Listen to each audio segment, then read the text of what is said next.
And welcome to Salon Talks. I'm Dean Obeidallah, and today we have with us Jason Rezaian, global opinions writer for Washington Post, but better known for being taken captive by the Iranian government. And now he's got a brand new book out that is a must-read. It's funny, it's challenging, it's heart-wrenching, called Prisoner. Jason, nice to meet you, my friend. Pleasure to meet you, Dean. And your book, it's a book about a dark tale about being held for 544 days, yet there is so much humor in your book. And I don't mean in retrospect, I mean you're documenting what you did while joking with the guards. Was that to keep yourself sane? 100%. I think in the early days, I was so scared, confused, and in such an unnatural circumstance for me. I mean, trapped in a solitary confinement cell, blindfolded, taken to interrogations, and then brought back, and repeat over many weeks. And I realized that there was very few things that I had control over. And one was whether or not I was going to be able to laugh at things. In the lonely moments in the cell, it's harder to find things to laugh about. Sure. But if you're able to do that, you can laugh your way through a lot of things. I thought it was interesting, and I want to first start with how you got arrested, but it was so interesting, though, how you talked about how native-speaking Iranians speak English and how they add certain letters and drop certain letters. You have to share that. So, I wanted this book to be instructive in a way about Iranians and about our culture and about Iranians in America. And I had a father who was from Iran and displayed so many of these cultural traits. And, one that I talk about is how things that start with TH end up becoming T. Right, so thanks becomes tanks. Things that start with W, for some reason, get inverted to sounding as though they start with V. So water becomes water. Volvo is a Volvo. And also adding letters before certain words. Exactly, the ES sound before things that start with S. So street becomes S street, and in a crazy way, I have no reason for why this would be, but a word like especially that already starts with that ES sound becomes specially. So they just drop that. They just drop it. It's interesting because native Arabic speakers and of Arab heritage, they can't say P. In English. Yeah. So Pepsi becomes Bepsi. Bepsi, yeah, and exactly. people becomes people. So people have your Bepsi. Libden tea, And it's remarkable that just the way the mind works, that it's wired a certain way, that you literally can't make those sounds unless you reteach yourself. So, exactly. So let's talk about, you're a nice guy from California, born in California, you work in your family's Persian rug business. Could it get any more stereotypical and then you're like, Iranian? I'm going to go to Iran and make my fame. Tell us why you went to Iran. So, I had studied creative writing here at the New School in New York. I knew that I wanted to be a journalist, but like so many first-generation Americans whose parents were entrepreneurs, I fell into the family business. It just sort of happens. Sure. But I always knew that I wanted to be out in the world writing about the experiences of people in other countries. No place that I had been to was as fascinating and, I thought misunderstood as Iran was.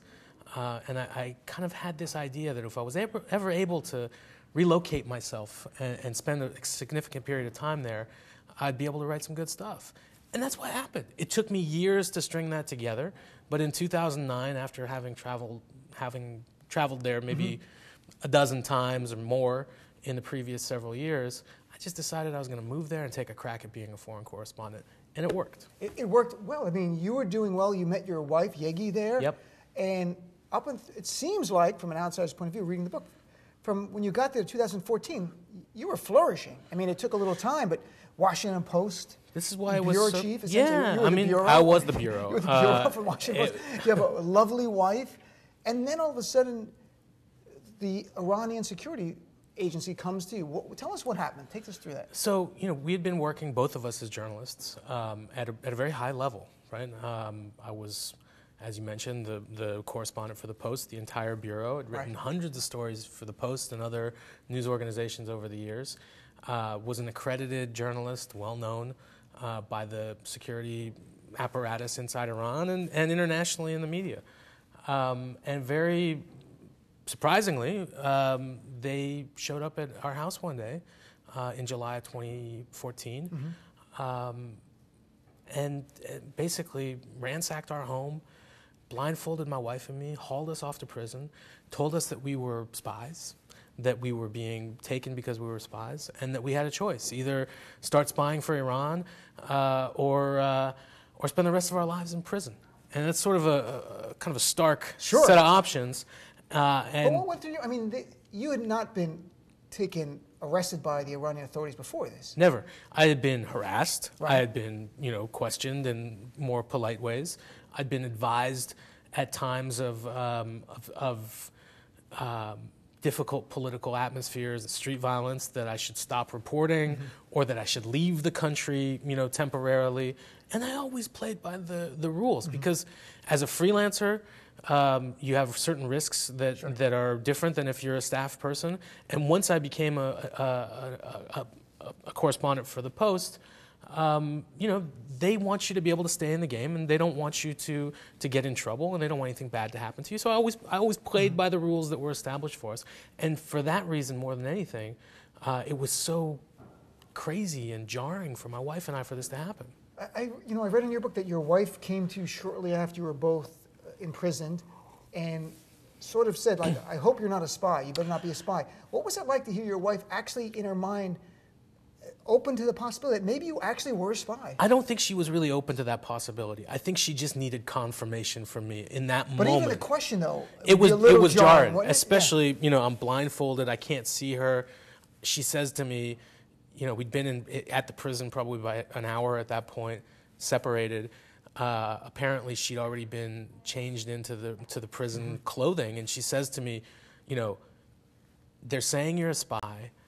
I'm in prison clothes. Why aren't you in prison clothes? Just tell me, that you're not what they say you are. I said, of course I'm not. She said, I know, I love you. And then that's it. No contact for 35 days. Absolutely nothing. And, we talk about the levity and the humor, but that's really a defense mechanism to get through the confusion, the fear, the anguish, and the not knowing of what's happening to the most precious person in your existence for such a sustained period of time. Because your wife was arrested because of her association with you. Oh yeah, I mean, we got caught up in this geopolitical storm, and she was released after 72 nights. She spent all of those 72 nights in solitary confinement. And, when I say that to people, they think to themselves, well, that sounds pretty bad. It's worse than pretty bad. I mean, solitary confinement is designed to make you go insane. And the fact that the two of us are, adjusting to our lives in freedom and getting on with it, hopefully says that there's a good future. I hope so. And it's interesting, at first, you were accused of being the ringleader of the famous American plot, Project Avocado. Right. And to use avocados and crowdfunding to overtake the Islamic Republic of Iran. You've got to share, because this is not a joke. This is real. Yeah. They accused Jason of Project Avocado. Well, you're at home watching this on the internet. Go pull it up. Go to Kickstarter and avocado and Iran, and you will see a picture of this mug from a few years ago. And it was sort of a tongue-in-cheek project. It wasn't a joke, but it was. The idea was, this is a country, a vast country with a thriving agricultural industry that goes back millennia. Why is it there's no avocados in this place? And I wanted to explain that being cut off from the grid of the world, from the global financial system because of sanctions, these are the things that got in the way. Well, that project failed miserably. I didn't get the money that I was trying to get. But it did turn into the first kind of massive charge against me. And it kept coming up for months and months in my interrogations. Even later on, when they would continue down another path of interrogation, they would say, you have to tell us about this one because we gave you a break of these guys, is the fact that they're fucking idiots. And I want people to know that. Those forces are sinister forces in that country. But that doesn't mean that they're all powerful and immortal, because they're not. I wanted to paint them in a lot of nuance, because there's plenty of nuance in a situation like that. And if I wrote this book in a very black and white kind of way that didn't ask any questions of my own assumptions, how can I expect a reader to take anything special away from it? It's interesting. At one point, you had a conversation where Rosewater, the movie, was about to come out. Yeah. And they said, "Who do you want to play you?" And they make a movie about you. And who did you want? Well, so this is a very real encounter that I had with my interrogator, and he's kind of prodding me on this, and I don't want to talk. I don't want to have this conversation. I'm like, I'm in prison now. I'm in prison, and finally I'm like, well, Denzel Washington, like who's better than Denzel? There's nobody better than Denzel. And he didn't know who that was at first, and then I explained, some of the movies that he might have seen, and finally he gets it, and he says, "Oh, well, that man's black. You're not black." What's my movie, man? You put me through this. If there's going to be a movie about it, I get to decide who's going to play me. But you also did paint them where there's sinister ways, and they were more subtle. Not the great judge, but the guards, like telling you no one outside cares about you. The Washington Post's given up on you. America's turned its back on you. In reality, you had Muhammad Ali, you had Anthony Bourdain, you had President Obama speaking out. When you first heard them, though, say everyone turned their back, they don't care, did you think there was any truth to that? I was certain that my mom and my brother would be doing everything that they could, but that their hands would have been tied, and they would have been confused and not know what to do right away, and that they would be seeking counsel from a lot of different sources, and people would be telling them different things. Some people would say, be quiet. Sure. This will resolve itself. Others would be saying, get on the next plane to Tehran and go fight for them yourself. And so I didn't know what to think. I did start to understand as time went on, especially after I came out of solitary and I had access to more information and more contact with the world, that, this is not about anything that I've done. It's about, the profile that I represent as an American and also as an employee of a big major American media organization, that there is almost undoubtedly a lot of things working to set me free. Whether those efforts are going to be successful or not, that's the big question. Well, you made a point that when Muhammad Ali put out a statement, that actually got press in Iran and got traction. Why was it important that Muhammad Ali spoke out? Why did the Iranians actually care about that? So, in America, we think of Muhammad Ali as one of our greatest heroes. And, as you know, Muhammad Ali's history in this country is not a simple one. It was really complicated as well. There was a time when he was vilified by the media and authorities in this country. But, thankfully, for all the right reasons, he's become a symbol of all that's great in America. In my mind and the minds of millions of Americans. In the Muslim world, he's a symbol of everything that's great about Islam. And in Iran, they often would invoke him as one of the great American Muslims. So to have him coming out in a very public way, and literally the last thing that he advocated for in his life was my freedom. I mean, they don't know what to make of that. Here's our hero saying, "Hey, you guys are screwing up here. Let this guy go. Let the free speech." Let the free press do their job. Jason Rezaian's a journalist that has been doing good work. I mean, it's sort of hard for them to argue with. I think it's remarkable that it meant so much, and you documented in your book, it meant so much to them. Were there times that you wondered if you would get out of there alive, or did you realize on some level you're probably a chip in a negotiating deal? I went through all of those twists and turns over those 544 days. There were days that I was told that I would be executed within hours, and I believed that. There was days that I was told that I would be released the next day, and I wanted to believe that.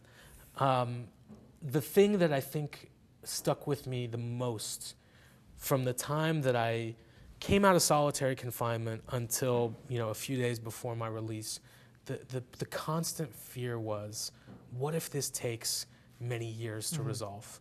What if a good chunk of my young, productive years is stolen from me? And unfortunately, that's what's happening to all of the Americans that are still in prison in Iran right now. The current administration, personally, I don't think is doing enough. I don't think they have a way of communicating with Iran at this point. And there are people that have been languishing there for years. And I think they'll probably sit there until the time in which we start talking to them again. And, you talk about this administration. Not too long ago, we found out Jamal Khashoggi, who wrote for the Washington Post as well, was killed by the Saudis in Turkey. And this administration, Donald Trump, did everything he could first to defend the Saudis. Right. Ultimately, others then said certain critical things of Saudi. But what was your reaction as someone who suffered because of your own freedom of press? And obviously, Jamal Khashoggi was killed for criticizing MBS and the Saudi regime. So, I think that has been, the murder of Jamal. And, Jamal wrote for the same section of the Post that I did. The Global Opinions section is a tiny little team. There's a couple of editors. I'm the only full-time in-house writer, and we have a bunch of writers scattered all over the world writing for us. Jamal was one of the few that was based in Washington, D.C., and so we had encounters with each other. We had meals together. We had conversations about Saudi Arabia and Iran. I think the fallout of his murder will be felt for a very, very long time to come. And the initial response of the Trump administration and the ongoing sort of acceptance that, we're not really going to do anything about this is so bad for press freedom in this country and around the world, because people like me will face greater threats to their safety in other parts of the world. We also have to contend with threats within our own borders at this point, but also has a chilling effect on all sorts of activists, people who are peacefully trying to affect change in their societies. Cannot feel safe in that part of the world anymore. And Cher, does people in Iran and other Middle East regimes see a Donald Trump, who's the president, attacking our media as fake news, calling it the enemy of the people, and not speaking up when Jamal Khashoggi is killed? What message does that send leaders around the world, other places like Egypt, with a horrible record on Turkey, horrible record on freedom of the press, putting journalists in jail and killing them? It greenlights that behavior, and that's for me the most unacceptable aspect of this. And I'm not 100% sure that this administration realizes the effect that it has on people in those countries. Whether they do or don't know it, it's contemptible that they're allowing this to happen. This is the home of free speech, home of the First Amendment. It's something that's integral to our society and our way of life, and the fact that we're not defending it within our own borders or around the world, it's a precedent that never should have been set, and one that I fear is going to have consequences that we can't even really wrap our heads around yet. So finally, 2016, Yep. There's negotiations going on. Explain a little bit what the negotiations that you learned about later, what they were, and what it was like to finally be told you're leaving. So, the nuclear negotiations between Iran and world powers, the permanent members of the Security Council and Germany, had been going on for several years at that point. They came to an agreement in 2015 in July, and then it took several months to implement that deal. During the last year or so of that was when I was in prison. I learned later that secret negotiations for the release of me and other Americans being held in Iran had been going on since about November of 2014. They were not happening concurrently in the same places as the nuclear negotiations, but at the same time. Okay. So, Javad Zarif, the Iranian foreign minister, would be meeting with, John Kerry and Lavrov and, the EU delegates in Geneva, and somewhere else in Switzerland or in Austria, Brett McGurk, the American diplomat, would be meeting with Iranian counterparts to discuss this prisoner swap. And fortunately, they came to some agreements about how that was going to transpire, and President Obama decided that he wanted all of this new developments, new successes in his administration's mind to culminate at the same time, right? The implementation of this nuclear deal, the lifting of sanctions off of Iran in exchange for Iran stopping and pouring concrete into its nuclear plants, the release of myself and other Americans held in prison in Iran, the release of Iranians held in prison in America, the repayment of a large amount of cash. Trump talks about all the time. Yep. Pallets of cash. that had been a dispute between the U.S. and Iran going back 40 years, almost 40 years. In those same courts that decision was being meted out, you know, the Iranians have had to pay over $2 billion in fines to the U.S. So this is not like an isolated thing. There are court cases between the two countries that go back decades. This was just one of them that was on the verge of being decided in the court. American lawyers decided that they wanted to tie that loose end up then, and the decision was made to do it all in one day. Fortunately for us, the money didn't get to Tehran until we got out, because otherwise our ending might have ended up differently. But I'll leave it to people to read the book to find out what happens in the end. So, you know, the book is about you, what you went through, your wife, Iggy. What was it like? Later you learned, you talked to your brother, your mom, people in your family. What was the toll on them while you were in there? Massive. I mean, I think the fear, the anxiety, It becomes like a job for them. It's a job. I mean, my brother put his life on hold. In 2015, he made over 20 trips to Washington, D.C. He lives in San Francisco. You know, he racked up a lot of frequent flyer miles that year, but I think he would have rather stayed home with his wife and kid during that time.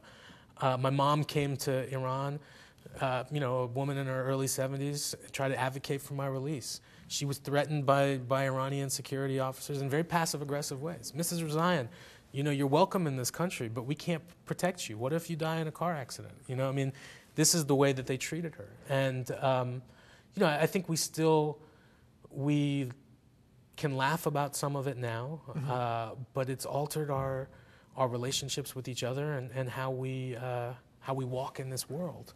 And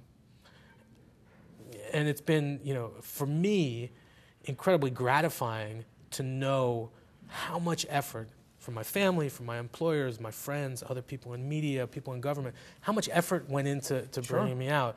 But that doesn't make up for all that we lost. It's when you read that, I imagine others do the same thing. You wonder, like, if I was taken hostage, which you were taken hostage, I know the Iranians want to call you a guest, but how many people would actually go to bat for me? A few people here and there, you know, my girlfriend, I live with her, I hope my mom would probably make some calls. She's Sicilian, she probably threaten people.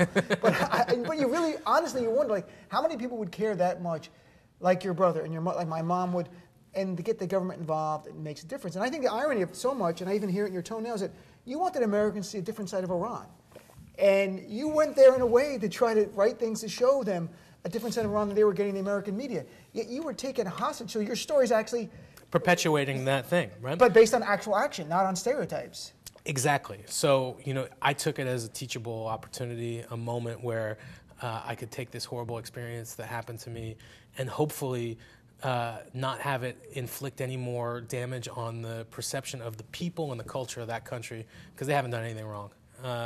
You know, we'll see if I succeed on that. So if the Iran deal gets canceled completely, do we have to send you back? Is that part of it? I haven't read the fine print, you know, but well, no. The last thing. Is that what I signed? Is that the release I signed? Some people see here. Kazim, that's how you pronounce the guard's name. How do you look at Donald Trump's attack on the Iran deal? Do you think the Iran deal, from someone who was in Iran, you saw the media coverage even when you were at a solitary that was going on, and Trump decimating the deal, and even using bellicose language, which I would say with John Bolton could lead to military action. I worry about that. I think everybody should worry about that. There's a couple of issues that I have with him exiting the deal. One, it was doing what it was intended to do. You know, by its own, you know, framework, it was working. Right. And it's still working for what it was intended to do. When the United States of America does not stand up to its agreements, you know, what good is our word moving forward? Second, I think in the process of those many years of negotiations, American diplomats, American officials were able to gain so much more insight about how Iranian power works than they had in the previous 36 or 37 years. And we've thrown all of that in the garbage. It doesn't matter. You know, I don't think anybody's looking at the minutes or the notes from those conversations. And unfortunately, I think if they did, there'd be plenty for them to learn and use however they wanted to. So, Jason, it was great meeting you in person. Thanks. His mutual friend who wrote something on his book, Masdar Bani. Yes. The book Prisoner is the most unique book I've read, a first first-person account of being taken hostage as a prisoner in a foreign country, yet there's so much humor in it. It's such a great read. I could not recommend enough. So I hope people pick up the book, Prisoner, about your 544 days in Iranian prison. Great chatting with you, my friend. Thanks, Dean.